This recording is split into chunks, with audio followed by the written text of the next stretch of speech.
Pittsburgh Steelers fans, welcome to the after party. I'm Jeff Hartman, editor of BehindTheSteelCurtain.com. Joining me as always, Brian Anthony Davis and Dave Schofield. Dave is somewhere around here. He's doing work right now. I'm sure he'll join us when he gets a moment. And the reason why he's doing work is because there is some breaking news happened just at the end of the Steelers preview. Now here we are in the after party talking about it. Go ahead and break that news for us, Brian Davis, and give us a little bit of a background about the Steelers' newest addition. Well, about 15 minutes on Twitter, Penn State alumnus and a Pittsburgher, Stefan Wisniewski, wrote, "I'm coming home." And he's thrilled to announce that he is joining the Pittsburgh Steelers. He is a center / guard, which we were just talking about that we needed in the first show in the Steeler preview. Here's a guy that he was drafted in 2011, I believe, out of Penn State. You have a player that had at a Pro Bowl level in the league. Mostly he came up with, if I'm not mistaken, he played a few years with the Eagles, but can't remember who he started. Oh, Oakland. Yeah. So he was drafted by Oakland and then as a mercenary signed on in 2017 with Philadelphia, won a Super Bowl there. As another, I call him a mercenary because it's the guy they signed late to bring in because they had a hole to fill. Kansas City brought him in. He had to start a few games, and he started all through the playoffs, and he won a Super Bowl there. So here's a guy that he is a backup player right now, but has filled in very well at guard and at center. So it's kind of BJ Finney, a little bit older, but fits the bill for what they need right now. To give you some information that's going on Twitter right now, I'll read this for you. John Ledyard, who has covered the NFL draft, and he's a guy that a lot of people don't like, but I trust his opinion. He said it's a terrific signing. Wisniewski can start if needed, but is a great depth piece on the inside if the team drafts someone who can start.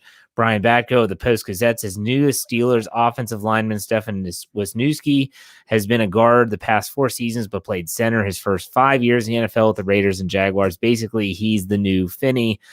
Brooke Pryor of ESPN says in signing Stefan Wisniewski, a Central Catholic and Penn State product, the Steelers are getting a Super Bowl champ who took over the starting left guard job in Week 16 after an injury hurt and never gave it up. He was exceptional and pass pro last year and fills an immediate need.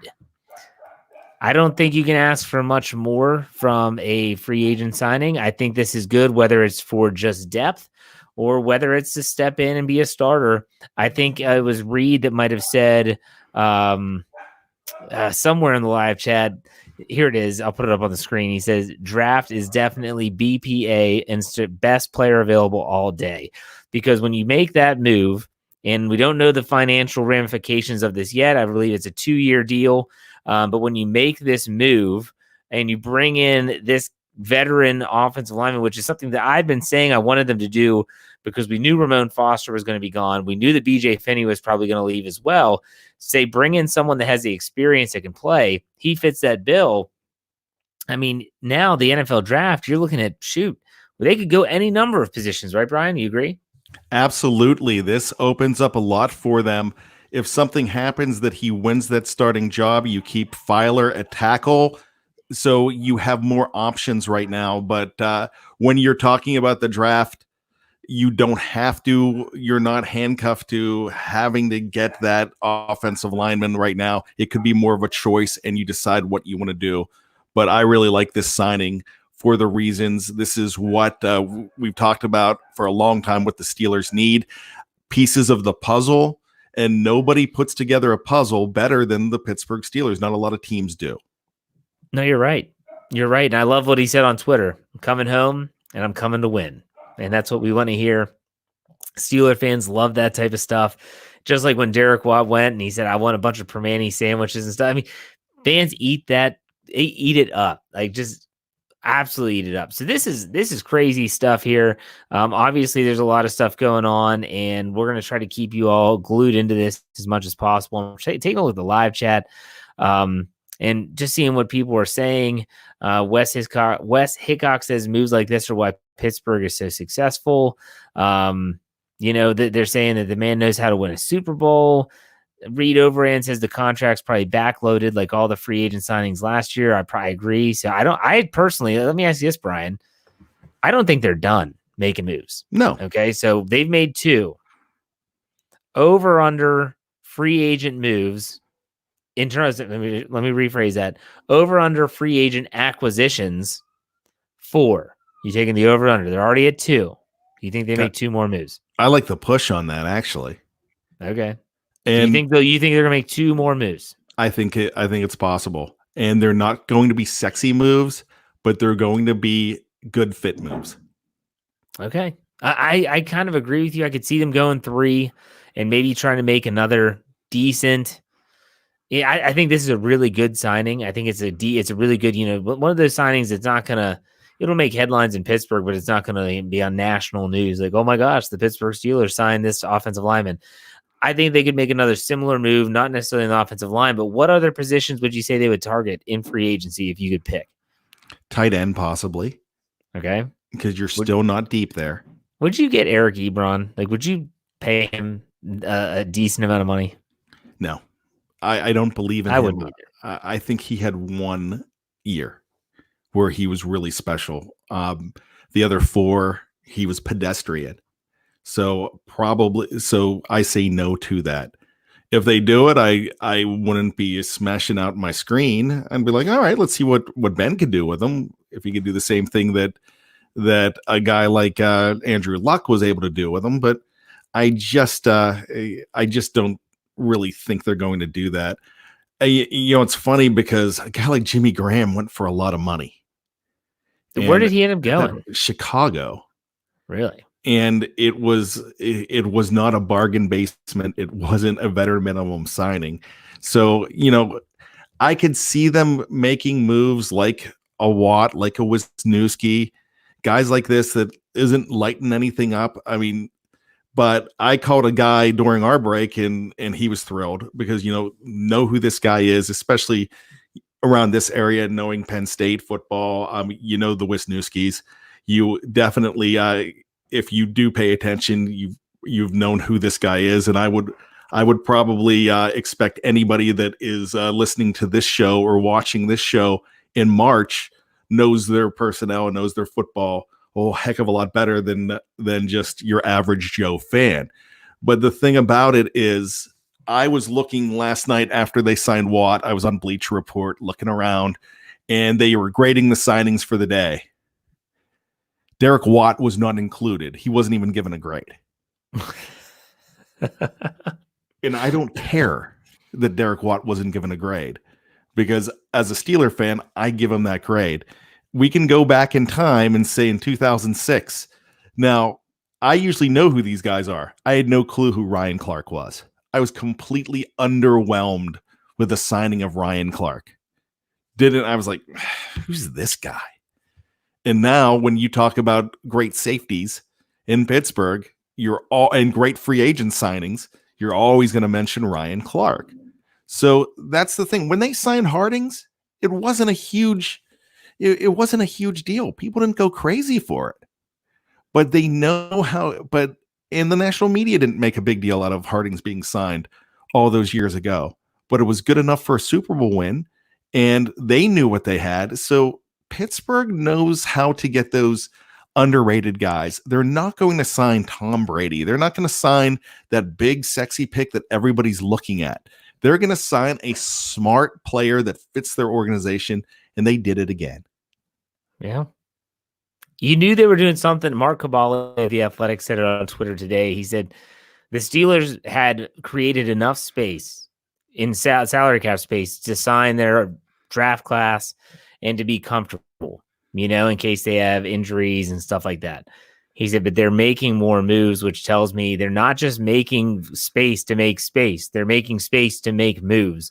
So I knew that a move was coming. And it was funny because before we went on the preview, Dave and I were saying, who's going to be the breaking news story tonight? And Brian says, there's not going to be any breaking news. Yeah. And I was wrong. Glad I'm wrong. Yeah. You have called this, though. So kudos to you. It feels good when you get that. You've been out there saying they could do this, they could do this. And everyone's like, no. And then it comes to fruition. So good on you for that. let's keep up with free agent talk, and Dave will join us when he's done writing that article for the website.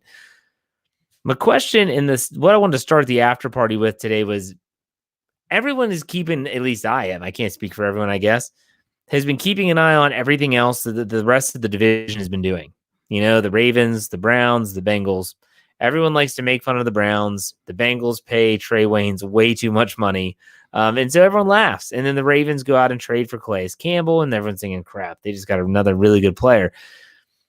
How important for you is it, Brian, to not necessarily win free agency, but to be competitive in free agency, especially when you have other teams in the division that have a lot more cap space than you and keeping things together?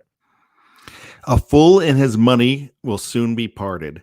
And that seems to happen over and over and over with teams like this. A lot of times we've mentioned the Cleveland Browns winning the Super Bowl in March. My gosh, everybody penciled them in last year in March. They're the next Super Bowl champions. What do they place? 10th in the division?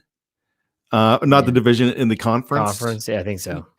They were terrible. And it's the same thing. We talk about teams on draft night. How many times have we talked about the Arizona Cardinals and the Cleveland Browns winning draft weekend? Oh, they won the draft. Yeah, you're right. And it turns out they don't. So it's you want to continually look at franchises like the Steelers, the Patriots, the Packers, the Ravens that have for years have had a good culture in place for signing people, bringing the right players in, and knowing how to draft guys. And I hate to say it, but the Ravens are one of those top personnel teams. I was hoping that Ozzie Newsome goes away and they start to suck. They're even getting smarter. I don't even know this guy's name in Baltimore right now, but he's good. Yeah, no, he is. So I want to go back to about 2008, 2009. And I'm living in Maryland. And at the time I wasn't able to listen to Steeler radio I wasn't able to stream because you couldn't stream. So I couldn't listen to Steeler radio every day like I do now. But I'm listening to Redskin radio. And it was the first day of free agency signing. And the big hot free agent of the time was Albert Hainsworth. Oh, yeah. Everybody was going crazy. Who's going to get Albert Hainsworth? And spoiler alert, he was a huge bust. The Ravens pick him up. He was a mess. He didn't last long. He ended up with the Patriots. It lasted even less with them. It was just a garbage sign. And they spent all this money. And I remember this guy calling in, and I think it was calling into the John Thompson show at the time when Coach John Thompson of Georgetown was doing a show. Yep. And they're calling him up and they're basically crying about this Hainsworth signing. And they're like, why can't we be like the Steelers? Why can't we be like the Patriots and get a piece of the puzzle type guy? A guy that fits the organization and is not a square peg in a round hole and could come in and play well. And I thought about that all along. So when I think about those organizations that do it right, that's why I always think about the Steelers. And I know the Patriots are personnel wise are going to do it right. Baltimore is going to do it right. There's a lot of teams that will know how to do it right. You're not going to see those teams picking in the top 5 unless they make a huge trade. It's just not going to happen. But all these guys, remember that draft when everybody was going crazy because they had 2 or 3 draft picks and one of them was Johnny Manziel. And then the other year they had 3 picks and one of them ended up being David Njoku. It's like all the Jabril Peppers, all these can't miss guys. Jabril got traded right away and he's really not the guy. And, it looks like Njoku's going to be gone soon too from there. So it's just, you know what? You could have all this money in free agency, but if you get all this money to deal in free agency, that means you've had some lean years and you've lost a lot of guys. Well, that's like, everyone always talks about draft capital and cap space, like you mentioned. You still have to have the scouting department and the general manager that knows how to get the proper talent. And look, we've said it a million times, both in the draft and free agency, no one is perfect. No one. So for as great as Kevin Colbert and Mike Tomlin are at finding wide receivers in the draft. They're awful at defensive back. And let's just say they've had some bad luck as well. In free agency, they've had some great pickups. Steven Nelson, Ryan Clark. They've also had Dante Moncrief and Ladarius Greens. So there is no one, and everyone wants to point to Bill Belichick as like the almighty and up on his high horse. He's had a lot of whiffs too. You know, he can't draft. Lance and I talk, as Lance's brother is a big Patriot fan. They can't draft a receiver to save their life. You know, everyone kind of has their own MO, their sweet spot. That, you know, I always think about like a baseball player. You see, and they show the batter, and where they're red hot, but you mean if you pitch it high and inside, that's where they want that ball, and down and away is blue, ice cold. Everyone's like that in terms of positions and how they address things. So a lot of Steeler fans, they want everything to be perfect. But at the same time, no one is perfect when it comes to both the draft and free agency. So hopefully Dave will be joining us soon. My gosh, I don't know, he's writing a novel or something. I mean, my gosh. Geez, I can see his picture down there. He is focusing like crazy. Last thing I'm going to say about the spending money, it's just they spend wise. They know how to stretch a dollar, and they get the biggest bang for their buck. There's teams that do that, and the Steelers are definitely one of those teams. Yeah. No, you're right. The one thing I talked about, let's see here, and Ian Whetstone 4 hours ago said, after all the moves this week, I had the Steelers sitting at about $11.4 million under the salary cap. And so that was before the Wisniewski deal. And we don't know the financial ramifications of it yet, but they should still have plenty of money left to go out and make some more moves. So like we said, 4 was the number for over-under. There you go. Here's a question for you, Brian. This would be a question I'd love to ask you in person if we were around each other more often. Do you think there's any – I think that this word in the NFL is literally plummeting in terms of, like, if you're looking at stock in terms of terms that are going up, down. The term that's plummeting is loyalty. I don't feel that there's much loyalty in the National Football League anymore. People always say, oh, they'll give them the hometown discount. There is no such thing, in my opinion, of a hometown discount because, and I get it, these players, they have a shelf life. Look at Javon Hargrave, okay? Javon Hargrave, you don't turn down that contract that the Eagles offered you because why? They're paying you, like, what is it, $39 million for 3 seasons? I mean, geez. Dave, welcome back. Your head didn't explode. That's a good thing. Dude, do you have any idea how hard it is to spell Wisniewski over and over and over again? Man. Sorry. But okay, so Dave, you missed the whole talk about Wisniewski. Oh, no, I heard everything. Okay, you heard everything. That's part of the reason why it took me so long, is I was still trying to listen to you guys. I was like, man, I thought I taught Dave to type faster than that or to get stories. Yeah, no, you're usually getting it's a about lot half better. that time, but You're getting a lot better. Focusing. Yeah. I was focusing on what Brian was saying, and next thing you know, those are the words that are in the story rather than what I was trying to say. So the topic at hand is loyalty.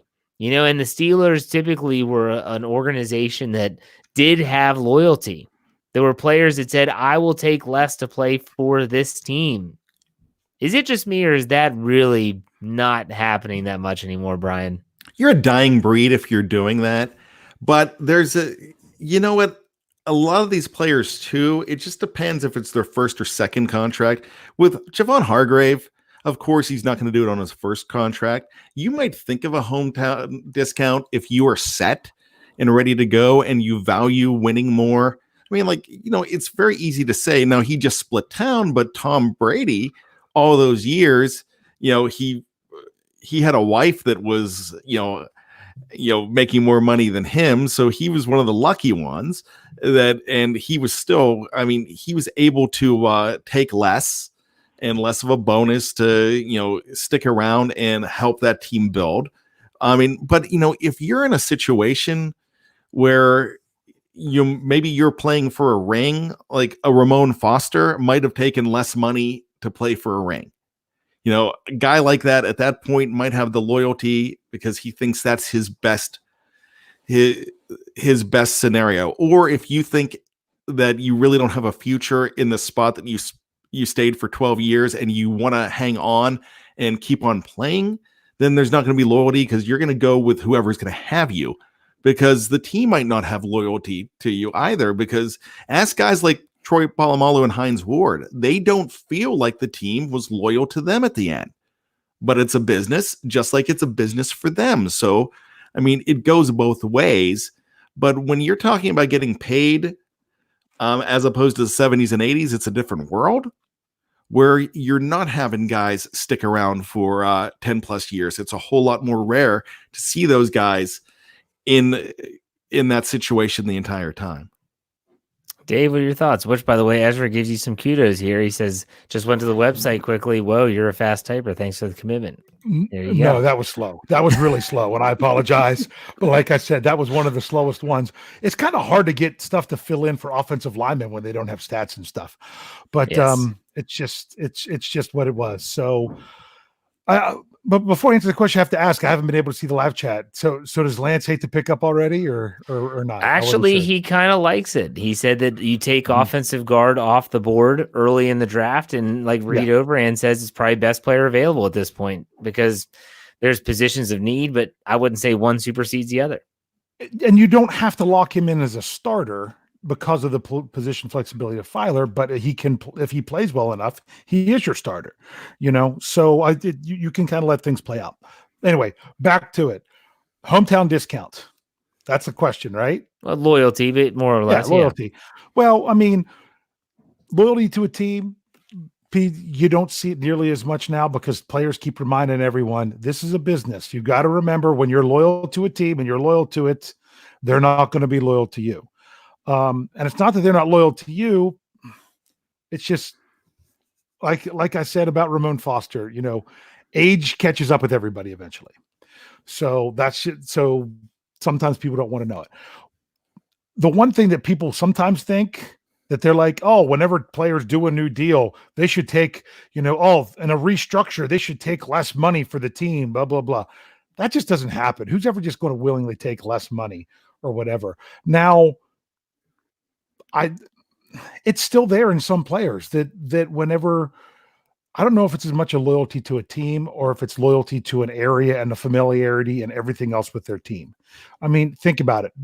Would someone like Ben Roethlisberger really want to uproot his family and go somewhere else? I'm really surprised Tom Brady would do that as long as he's been there and everything with the family.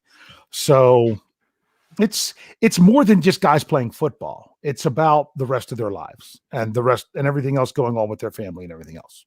I think it comes down to something Brian said. You get their second, like Javon Hargrave is the perfect example. It's his second contract. He knew he wasn't going to be able to stay in Pittsburgh unless he took a ridiculous pay cut. So you go and you get that money. Ben Roethlisberger, though, the last contract, the last deal, that 3-year deal that he signed, I feel like that's one of those situations where I could say you've already made over $100 million in your career. Why wouldn't you take a little bit less to help the team possibly win down the stretch? And I know that's me, the fan, talking. I'm not in his shoes saying I need to get, as Lance would say, I need to get the bag as one last time while I can.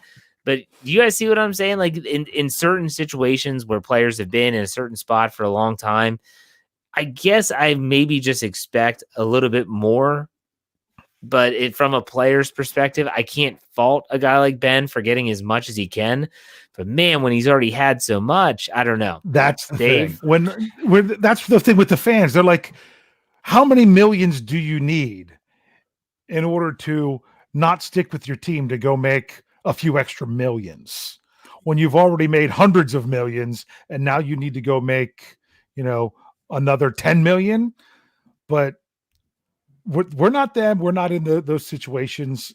Switch it around and see how it would be for you. If no one can really do it till you've been in their shoes. Okay, this is where I'm going to disagree with Lance, and it hurts me to disagree with Lance because he's saying never take less money. But let me throw in a scenario. Would you rather stick with the Steelers for $1 million less, or stick with the Patriots or the Ravens for $1 million less to go to Arizona or Detroit or Jacksonville or Cleveland, where there's no culture of winning and it doesn't seem like they're going to be getting any better. When you want that ring, because at the end of the day, Ramon Foster would have played as much. He would have played for $1. Now I know he can't, and I know, but to get that ring, that's all he was talking about during the Le'Veon Bell situation. All he wanted was that ring. So when you go to Detroit just to get the bag, to get an extra $1 million, when you could go ahead and stay for maybe $1 million less, but win that ring. And what happens when you win that ring? Gosh, those guys, even the 53rd man on the roster, is sought after at autograph shows because he has that Super Bowl ring. It means so much more if you win that ring. So if you look at the big picture and say, I'm better off staying here and taking a little less than to go to a place like Tampa or Detroit, and where they have no culture of winning and no legitimate chance of winning. I mean, that might have changed with Tom Brady going there, but I mean, if I'm an 8-9 year player, I'm going to think of where can I stay and play for less to get that ring instead of the money. I'm sorry. Lance is just responding to everything you're saying with nope, pay me. And Job Man says Lance is the type of guy I would put in a locker. Yeah, I mean, you could say pay me, but at the end of the day, where's the pride of? I mean, do you want to go work at Ruth Chris or do you want to work at Burger King? Lance is the Rod Tidwell of the Behind the Steel Curtain crew. Show me the money. Yeah, I get it. Yeah. You know what? This ticks me off. This stupid news. I mean, that's awesome. I'm actually excited, but this news ruined the after party. The after party is always fun. We just start talking about football. We'll turn it around. It's ridiculous. We're already almost 30 minutes in. We haven't talked about anything but football. That's absurd. This is not the after party. The after party is talking about stupid stuff. I'm just discombobulated. Does anyone have a topic that's not football to talk about? Any questions? You know what? Any questions? You know what's crazy? I had a topic for the after party, but it dealt with football. So I don't want to do it. I want to save it. I'll put it out there to the live chat. Off the wall questions for the show. Job Man wants to talk about lacrosse. Nah, I'm just kidding. Let's talk about lax, baby. Yeah. Well, because remember, those of you might be upset because if you joined the after party last week, we had an intro. So we thought we would maybe do an intro song every week, but we can't do that, can we, Jeff? Well, I got an email because of copyright infringement, and I guess Jeff wants the bag. Blessed Union of Souls has like the robot that listens to see if there's songs are being used in loops and stuff like that. Oh, here we go. Just Me says, who was the number one record in the summer of 1985, Brian? The number one record in the summer of 1985. I mean, you know the song. I mean, if you're talking about August 24th of that year, Power of Love by Huey Lewis and the News. He broke down the English blockade, the foreign blockade on the chart for about 13 or 14 some weeks. But, a lot of songs from then that hit number one would be like Heaven by Bryan Adams, Sussudio, Phil Collins, Shout by Tears for Fears, Everybody Wants to Rule the World by Tears for Fears, Everything She Wants by Wham, stuff like that. But if we're looking at this date in 1985, 35 years ago, we're looking at REO Speedwagon, Can't Fight This Feeling, and they hit number one on the 9th of March of that year. Do you prefer solo Phil Collins, or do you prefer him in the group? I actually love Genesis more than I like solo Phil Collins, and solo Phil Collins was really good. I got the answer. Phil Collins, Genesis, Peter Gabriel solo. Oh, wait. So you take Genesis over Phil Collins, but you like Peter Gabriel solo? Yes. Okay, I could get behind that. Because I think Genesis was better with Phil Collins. Don Henley better by himself with the Eagles? Ooh, no. The Eagles were... The Eagles are great, I'm not saying, but Don Henley had a great solo career. That's like, what's better, pizza or more pizza? You know what I mean? I mean, that's great stuff. Here's a question I thought of a couple weeks ago and then didn't do it. Okay. Mike Smith acted. Movie you thought you wouldn't like, but surprisingly loved. Hmm. You ever go to watch a movie? Oh, stop clicking on it, Jeff. I clicked on it. I didn't click on anything. You're the one messing it up. I'm the one who tried to make it go away, and you brought it back up. Anyway, you ever do one of those where you think you're going to watch a movie, and you're like, oh, that movie's going to be terrible, and then you really liked it? I didn't think I was going to like Harry Potter. I've never seen it. I've seen all 8. I've named dogs after them. You know, I remember. I want to give my wife's Star Wars. I want to give my wife's answer that I made her go watch a movie once. This was, were we even dating yet? Or I can't remember, but it was in the summer when we were in college. I made her go watch Shanghai Noon with Owen Wilson and Jackie Chan. Jackie She's like, Chan. this is going to be so stupid. She loved it. It was fantastic. To me, a movie I went to watch because a group of us in college were going to watch just some movies. It was one of those things you can get it for like $1 or something. We were going to get it and make fun of it. We actually really enjoyed it. Have you ever seen The Frighteners with Michael J. Fox? I have not. It looks like it would be a terrible movie, but it was actually pretty good. My movie is a funny movie, and it's something that I would never have watched it unless a coworker didn't say, Jeff, you will absolutely love this. And it was The Other Guys with Will Ferrell and Mark Wahlberg, and they're both New York City detectives. Yeah. And I remember when I was like, I love Will Ferrell, but Mark Wahlberg in that role, I wasn't sure how it'd be. That is literally one of my favorite movies of all time. Javman could never say anything to you about lacrosse again, Jeff. He's a pitch perfect. Didn't he have the Enya CD last week? Yeah, Javman's got a poster of Fat Amy up in his on his wall. I've seen him. I'm not gonna lie. I've seen him, and I'm not saying I think I even saw the second one. Have you ever watched? There's a good one. There's a good one by Steeler Fan 74. Usual Suspects is the Usual Suspects. Good movie. Yeah. That was college for me. That was good. That movie's fantastic. What's a movie that a lot of people hate that you love? I know mine would be a lot of people hate Groundhog Day.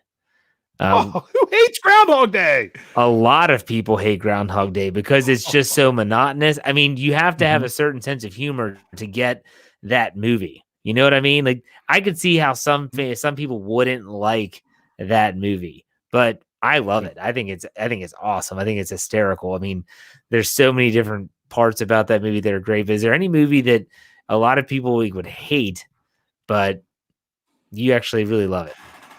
I think a lot of people hate Pulp Fiction.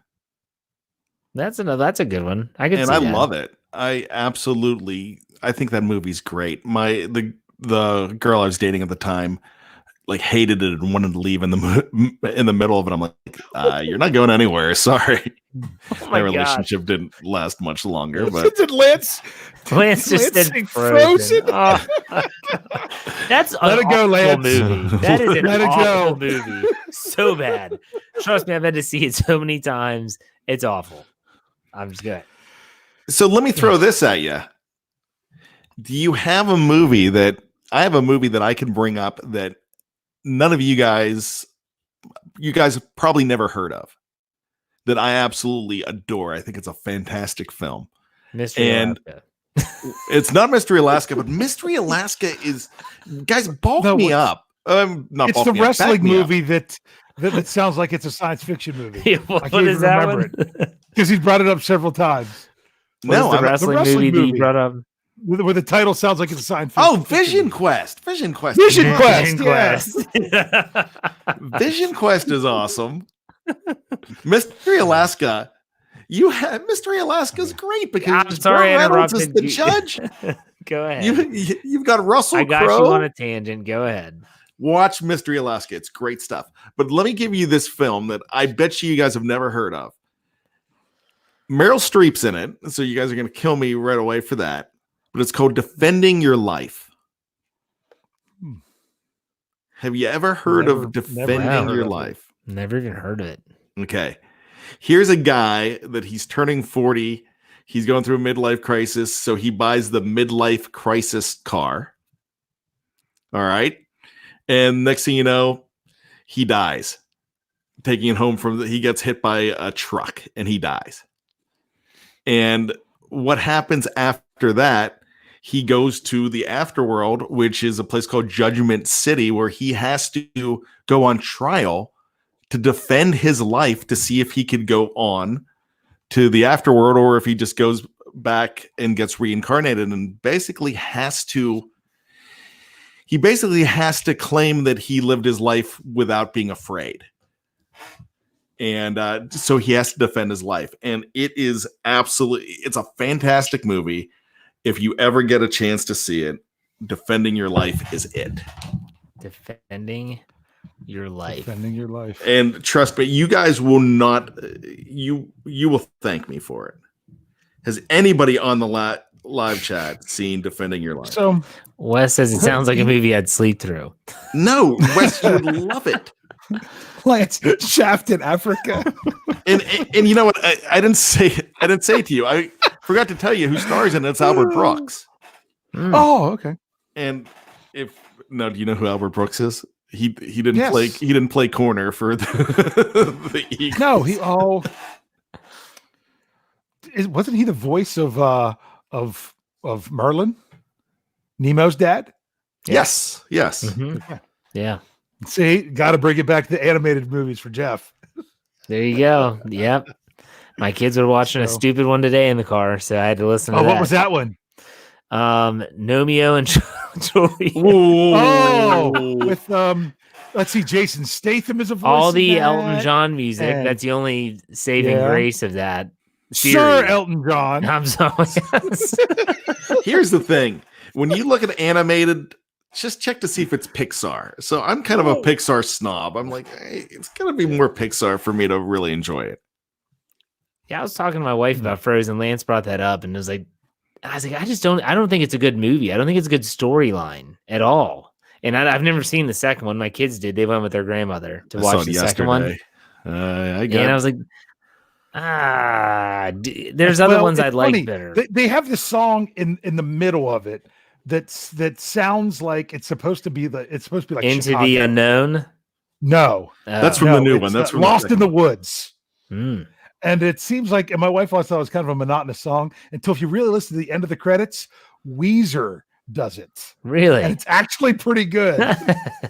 So let me throw something out at you. You know, everybody complains about Die Hard not being a Christmas movie, but I will complain about this. Let It Go from Frozen. They played at Christmas on the Christmas channels. Do they really? Yes. No, that's not a Christmas song. That has nothing to do with Christmas. Just because there was snow and it wasn't even Christmas time when it was snowing in that movie. Ezra says, geez, Jeff, you have daughters. You're supposed to like Frozen. No, I'm not supposed to like a movie that's not good. I like other princess movies better. Like I Brave is a good princess movie. Moana is a good princess movie.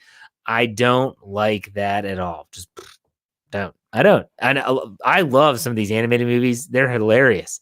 Some of them are like, what do you guys think the funniest? I'm talking about the movie that has adult humor in it that kids don't get because it's over their head, that makes it actually enjoyable for the parents. The first thing that comes to mind is, Brian, I'll let you answer if you have one on top of your head. Wreck-It Ralph. Wreck-It Ralph is a good one. That's a good. Yeah. Shrek has so many adult jokes in it that you just, kids don't even hear it because Eddie Murphy's saying them really fast, or it's just they don't get it. But is there any other movies you guys can think of that have those in place? There's a lot of them. The Lego movies. Yes, there's other good Lego ones. Batman. Yeah. They made it. Someone put Sausage Party. That is not a kid movie. I did not get through Sausage Party. I just stopped. But this Moana Jovman is a princess movie. All right, it is a princess movie. She's the daughter of the chief. Technically, yes. She's a princess. Now, plus, we could tie it back in. Villager number 2. Villager number 2. This is Troy Polamalu. Who was Villager number 2 in Moana, Dave? That's your trivia question. No, that was Troy Polamalu. Yep, there you go. Yeah. I'm a huge Villager number 2 fan. Right? Yeah. So, is it on his IMDb profile? It probably is. Hey, I have an IMDb profile. For what? I was an executive producer of a short film. Of what?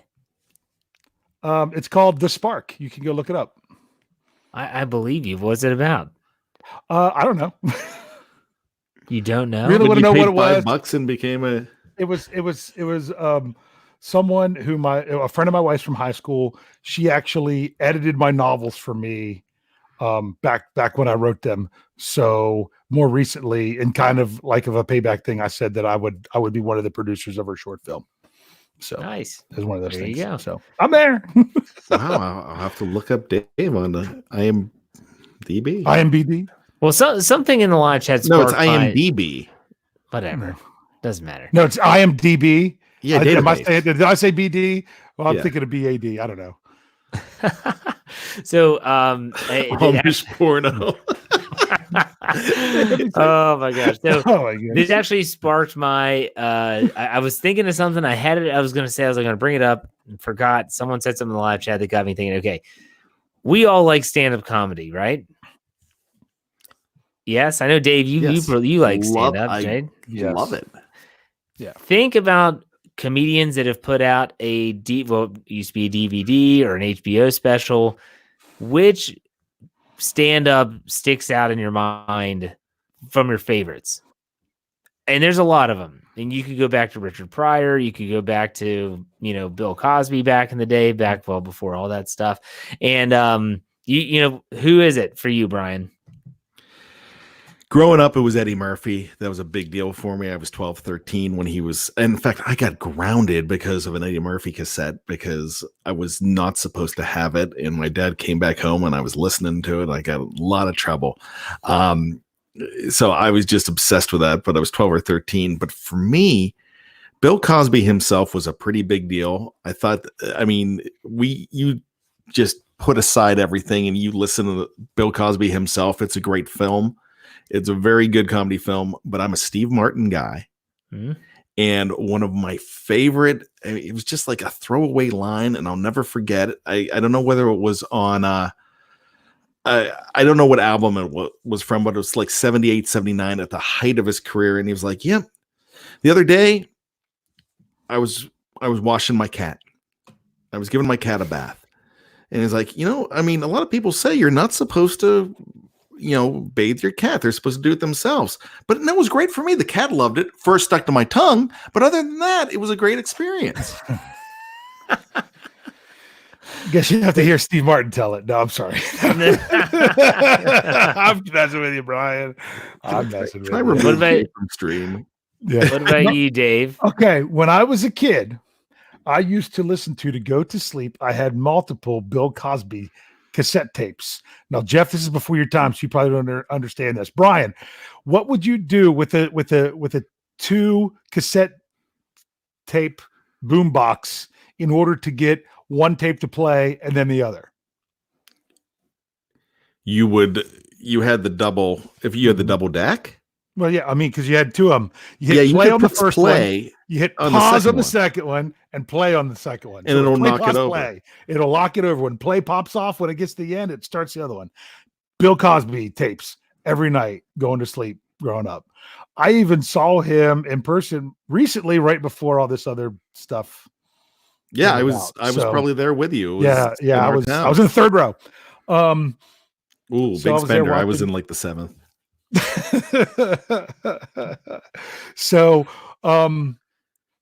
that was back then. But if you're talking about now, it's my wife's Christmas present, if it's still going to happen the Saturday of the draft, was to go see Jim Gaffigan. Oh, that's good stuff. Really like Jim Gaffigan. And then another one I also like now is Tim Hawkins. Tim Hawkins is funny. Yeah. I've seen Jim Gaffigan live twice. But in terms of my favorite, I go back to Robin Williams' HBO special. Crazy stuff. See, I never had where he had that table of water bottles, and just he was so you have to watch it twice because his comedy and the way he talks is so fast, and the jokes are coming at you rapid fire. You miss them, and so you have to watch it again.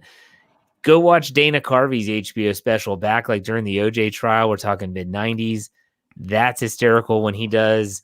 some of the impersonations that he does. Oh my gosh, are awesome. I'll tell you one that's underrated that a lot of people haven't seen. It was a Comedy Central special. Kevin James. Don't sweat the small stuff.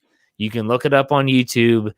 I'm telling you, from start to finish, one of the best stand-up routines I've seen in a really long time. But I love Jim Gaffigan. He's probably my favorite because he does keep it clean, like the kids could watch if we're watching a special and you have to worry about, someone put Andrew Dice Clay in the live chat. I tell you what, I was really Andrew Dice Clay when I was Andrew Dice Clay was hysterical back in the day, I remember. But I mean, you can only take so much of him if you know. Oh, yeah. Now one of the great ones that I've seen in concert was I